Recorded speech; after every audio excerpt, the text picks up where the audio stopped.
and welcome back to my channel. And welcome to what is probably going to be a somewhat belated, somewhat late, not necessarily completely on time hits and misses. January was kind of an intense month, you know? It was just kind of one of those things that the month kind of came and then it was gone. I mean, that's kind of how it's been for me with all of the months thus far, but today, we are going to be discussing the hits and misses for January. I will be the first to admit I don't have a huge amount of traditional makeup products in this month's hit and misses. Mostly because I haven't really been purchasing a lot of new stuff, so there hasn't been a lot of kind of like, oh, I really enjoyed this, or oh, I really hated this. You know, we were kind of just using the same old, which isn't a bad thing either. You don't always have to be talking about what's new and whatever and all that kind of shiz. I do have a fair amount of non-beauty related products, so if you're really interested in seeing that kind of stuff, kind of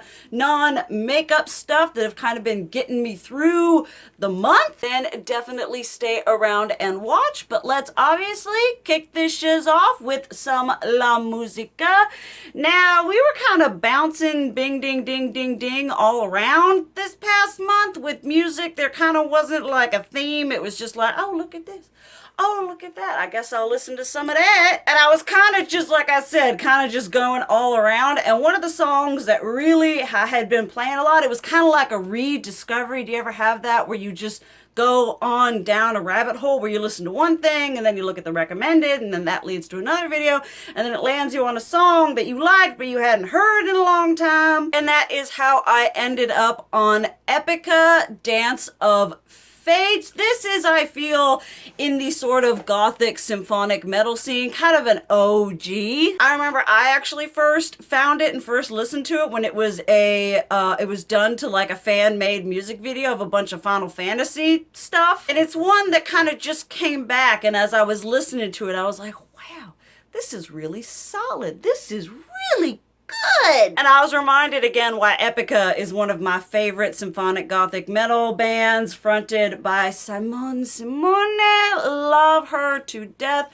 One of the best voices in the genre, in my personal opinion. The song has been working well for me with a lot of my story creativity and a lot of stuff. I've been getting a fair amount of writing done for like the first time in forever. I've been reading. It just kind of lends itself to the creative avenues I've been doing this month. Then another oldie but a goodie, not entirely, like I said, sometimes I'm just sitting, I'm like, I haven't heard that song. Like I'll be laying in bed and I'll just be, you know, getting ready to go to sleep and I'll be like, I haven't heard that song in a while. And then I go like onto YouTube to find it and I like it so that I can listen to it later, but it'll just pop up randomly in my head while I'm sleeping. And that would be Stabbing Westward's Save Yourself. This is a song, it popped up on my Facebook one time and I was like, oh, I am 14 again. I adore Stabbing Westward. They're a phenomenal group. I adore their Then The Dreaming, which is also a fantastic group,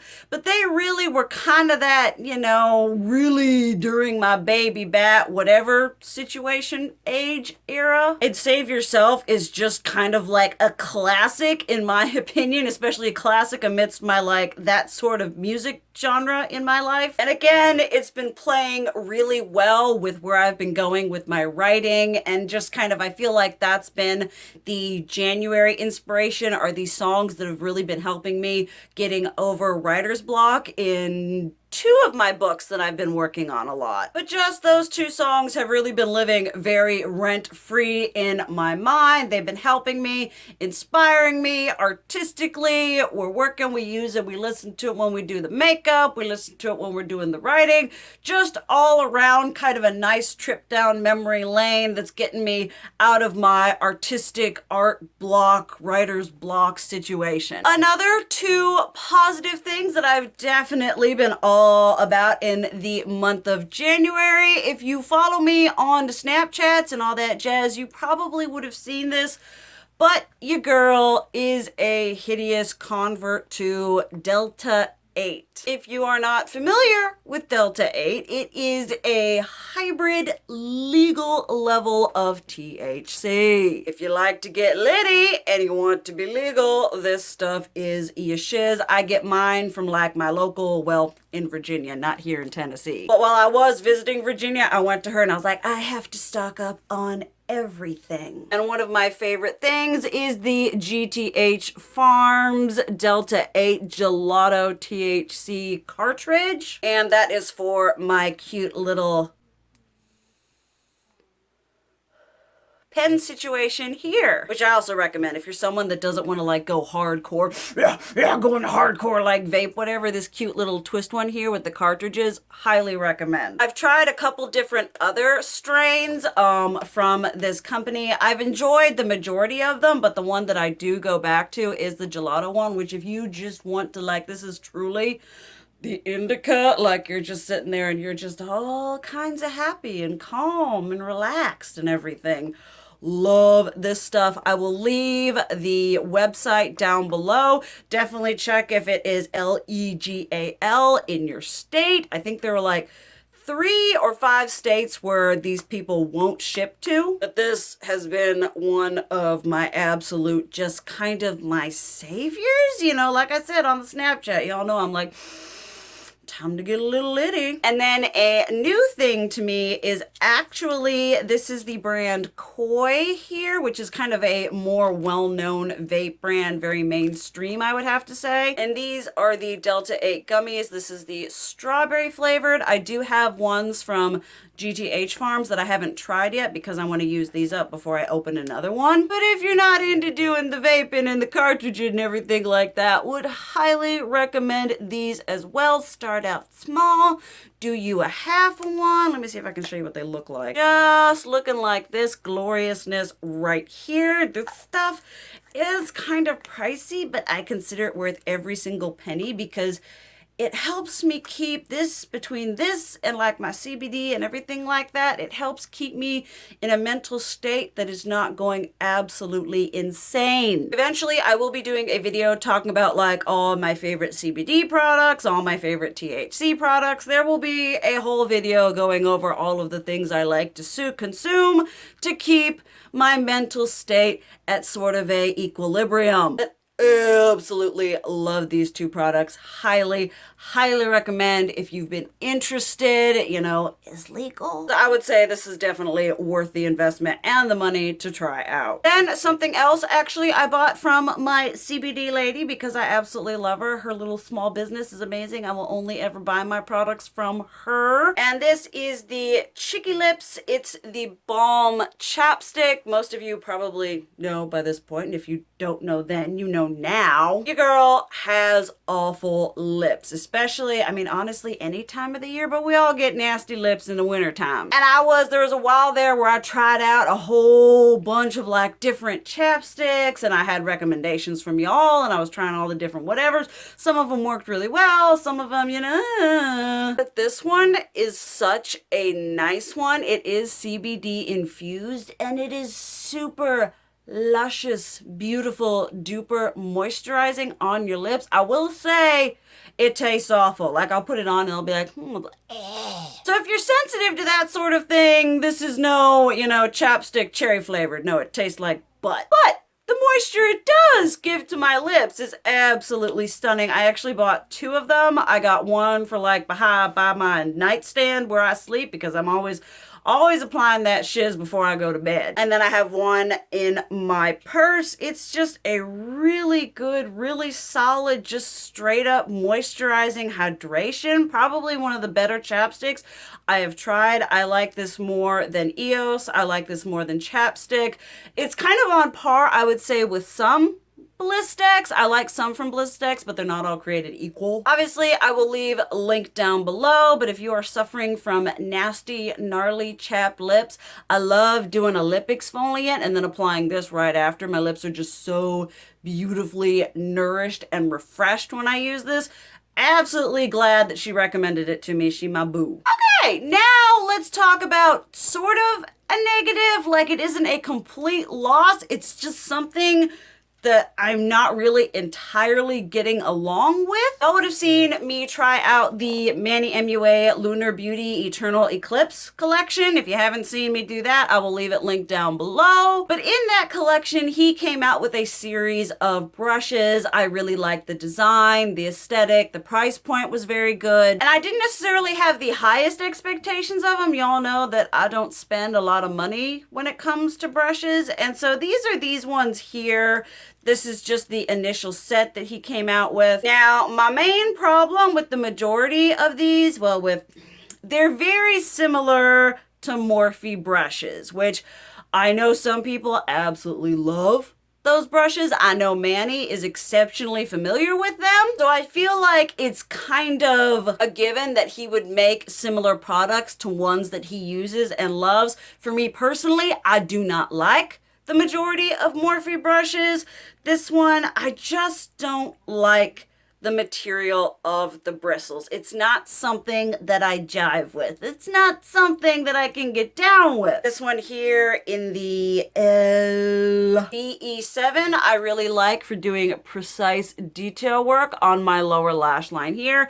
It's good for the inner corner. Same with the LBE6, sort of same situation. I can relatively get down with the LBE2 for kind of packing that inner corner going on there, but I'm not a huge fan of the LBE1. It's just not a brush shape that I'm really into, and it's kind of, I don't like the bristles. I don't like the way it picks up the product.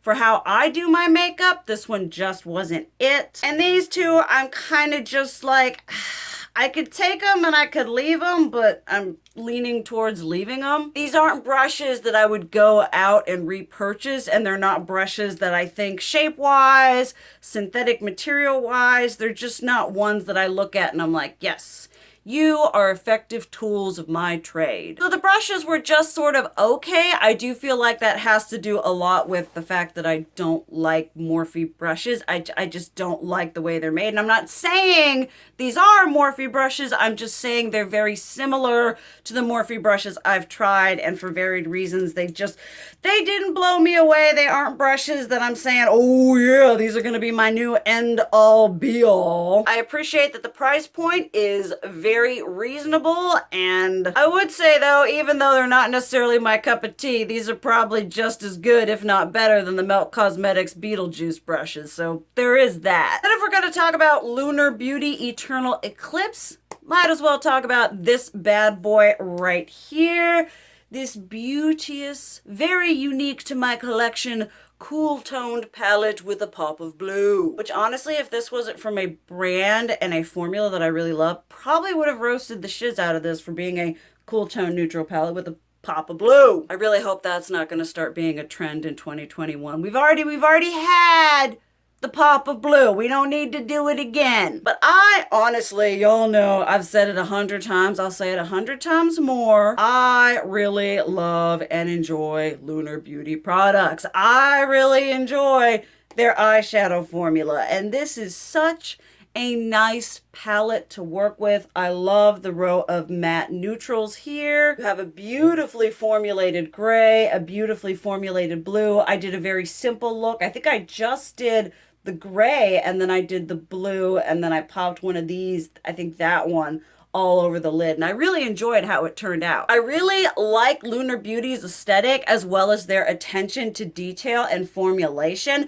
because even though this palette may not be, ooh, this is the most like groundbreaking color story, when you go by fundamentals in formulation, it's just very solid. And the colors are very beautiful. I've reached for this gold dust one before when I've done green looks because it's a gold, but it's got like kind of green flecks and foil in it. As I said, I enjoy the mattes, beautifully formulated gray, beautifully formulated blue. Honestly, just nothing bad to say about this on a whole. Aesthetic, packaging, everything. Going forward into 2021, I just think Lunar Beauty is going to be one of those brands that continues to shine if they go the same way they've been going, just releasing good, solid aesthetic products releases, not releasing too much, but paying a lot of attention to the quality control of what they are releasing. Obviously, we got a couple skincare items because what is a hits and miss if I don't talk about skincare? Which honestly at this point probably excites me just as much, if not more, than makeup. Your girl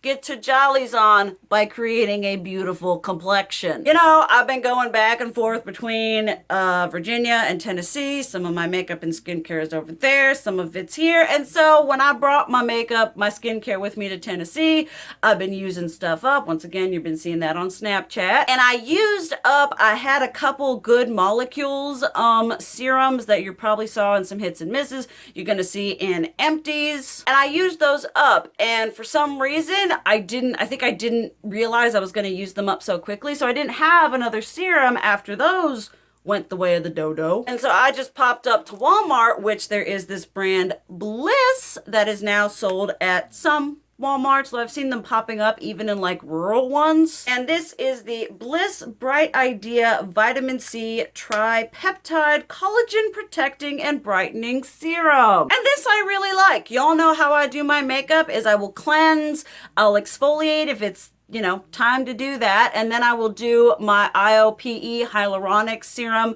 on my most sensitive trouble areas. And then I'll take this shiz and do it all up on the rest of my face. And I really like this. I feel like if you're wanting to if you are familiar and you enjoy the Ole Henriksen vitamin C products, which I do like a fair amount of those, especially the cleanser, I think this is also something that you're gonna like. It's very akin to those products. I believe this was like $20, so it's not like super crazy affordable, but it's also not super crazy expensive. And for the price point, I think it does a really good job. It's very light, it's very fresh, it doesn't feel gunky, it's just a very smooth, healthy serum. I think it would be good for varying different skin types. Obviously, I am the normal to dry skin type sort of person. I haven't noticed it creating any excess oil. It's pretty good. I mean, it's not something that's going to target moisturizing, but I do like having a serum on my face that just does something overall for my complexion health. And I do feel like this is one that I would repurchase. I have actually been really enjoying this brand. I had one of y'all recommend me the microdermabrasion that I originally was like, nah, now I do really love. So there are actually quite a few products from this company that I enjoy, and I'm really kind of interested in trying more from them as well. They've got like an eye cream, I have an exfoliator I got from them, so maybe I'll do a video talking about this company, but for right now, I really enjoy this. And I think if you're wanting just a brightening, firming, you know, just overall skin health foundation that's focusing on brightening, I do believe this would be a good one to purchase. And another of my favorite skincare brands, your girl is an affiliate with these people. So if I can at all figure out how to do it, and you know, I will leave link with my fancy bougie commission link down below. But this was sent to me, which actually timed perfectly because I went to Virginia and Dad was like, you got a package, and I opened it and I was like, yeah, I just ran out of my eye cream. I wanted an eye cream, and this is the Yerba Mate Wake Up Eye Gel, formulated to help revitalize and energize the eye area. I will say right now, if you're someone who likes, because sometimes I'll do like just my nice skincare and I'll do a little bit of eye cream if I'm going out and I'm not putting makeup on. This is not one of those because it's got kind of a like a yellowish tint to it, and it kind of makes you look a little jaundice in the eye area. But it is really good. I like having a lighter eye cream when I first wash my face, and then before I go to bed, I go in with a much thicker one that's gonna target more lines and stuff like that.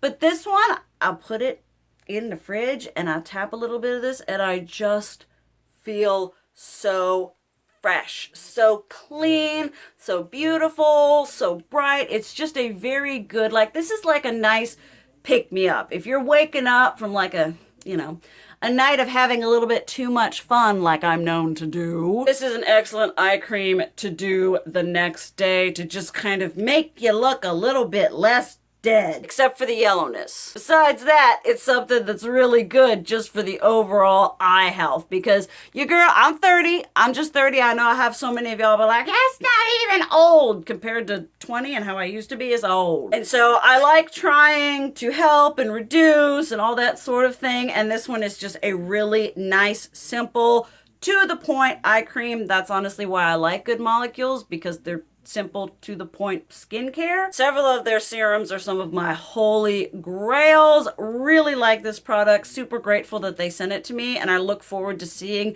how it does on my eyes even longer down the road, because I've been using this for about over 20 days, because y'all know I like to have a fair amount of time with me using a new skincare product to really see how it does affect my skin. And another product from Bliss, also purchased because I ran out of something while I was here and I didn't bring a daily moisturizer backup, is when I wash my face. I have a daily moisturizer that's a lighter, probably typically a gel or water-based one, and then at nighttime I'll use something thicker like the vegan milk makeup, vegan milk moisturizer. So it's one that I was just like, okay, all right, I need something in the place of something, and this is the Bliss Drench and Quench Cream to Water Hydrator for All Day Moisture. And I really like this. It is a true like gel to water, cream to water, but definitely very gel-like. It's honestly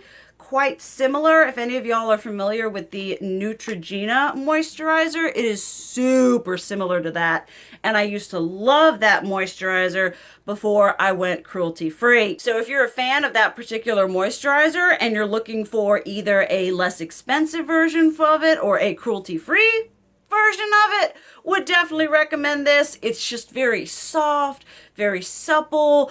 I love a good, simple gel / water-based moisturizer. Through my time figuring out what works on my skin, when I finally do find the formulas and the types that I like, it makes me so stinking happy. And this one has been really good. I think it's about $12 or so, not that expensive at all. You don't need a large amount of product to cover your entire face, just a little bit going on there. And it's like cooling, it's fresh. This is another product that feels really good if you put it in the fridge or you keep it cool, because it just surges your face with a nice healthy amount of hydration. I would also say that it's pretty similar to one of the ColourPop moisturizers that I tried, which I actually thought was kind of funny because I'm pretty sure the ColourPop one came in fairly similar packaging as to this. I don't know, makeup conspiracy theories maybe, but I have been really enjoying it. Will continue to use it up. Hasn't made me break out, hasn't conflicted with any of my other skincare products. Happy that I found it, happy that it's been working out for me. Then the next product is actually something that was sent to me by one of y'all. I got a beautiful, very sweet care package in the mail, and this is a loose blush, which is not a first for me, but you know, y'all know that your girl isn't typically a loose product person. But this is from My Pretty Zombie, which is actually a brand that a couple of y'all have asked me to try out and have told me to try out. She actually sent me a whole bunch of like loose eyeshadows. I will eventually be doing something with that, but this is a loose blush in the shade, I believe, Recluse. The Reclusa blush, which is this really pretty, like shimmery, shiny, illuminating peach situation there. Looks pretty stinking good with this wig if we're going all kinds of monochromatic. It's just a really nice, healthy glow, and if you kind of turn and you look at it, it's got just a hint of like pinky purpley sparkle and reflect. Y'all know your girl likes a good peachy blush, and y'all know your girl has a lot of peachy blushes, and I find that this one, even compared to all the ones that I already have, it's fairly unique to my collection. It's a beautiful, very delicate, very airbrushed formula. Enjoying this product so much makes me really excited to try out the eyeshadows because they sent me some really stinking pretty shades, some very like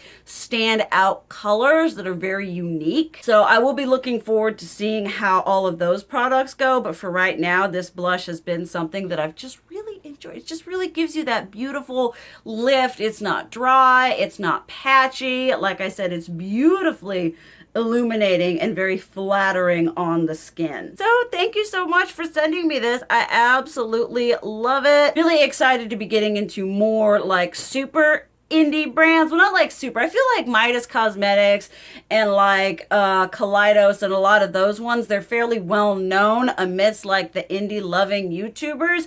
And then there are other ones that are indie companies that are just a bit more not as mainstream in the indie market. So this was a lot of fun. We'll eventually do something with the eyeshadow. She sent me some nail polish. It was all kinds of wonderful all around. But that is what I have for this particular hits and misses.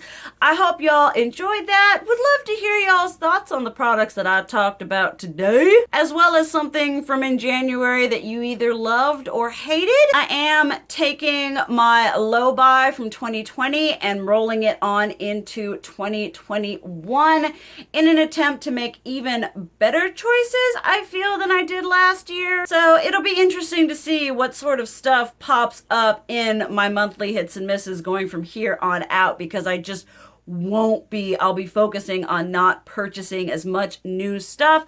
So get prepared for seeing maybe repetitive content, but seeing content with the stuff that I already have and love, with some reviews sprinkled in there because I love doing reviews on products that I really want and end up buying. But thank you guys so much for watching. I love you, and as always, keep it real. Mwah!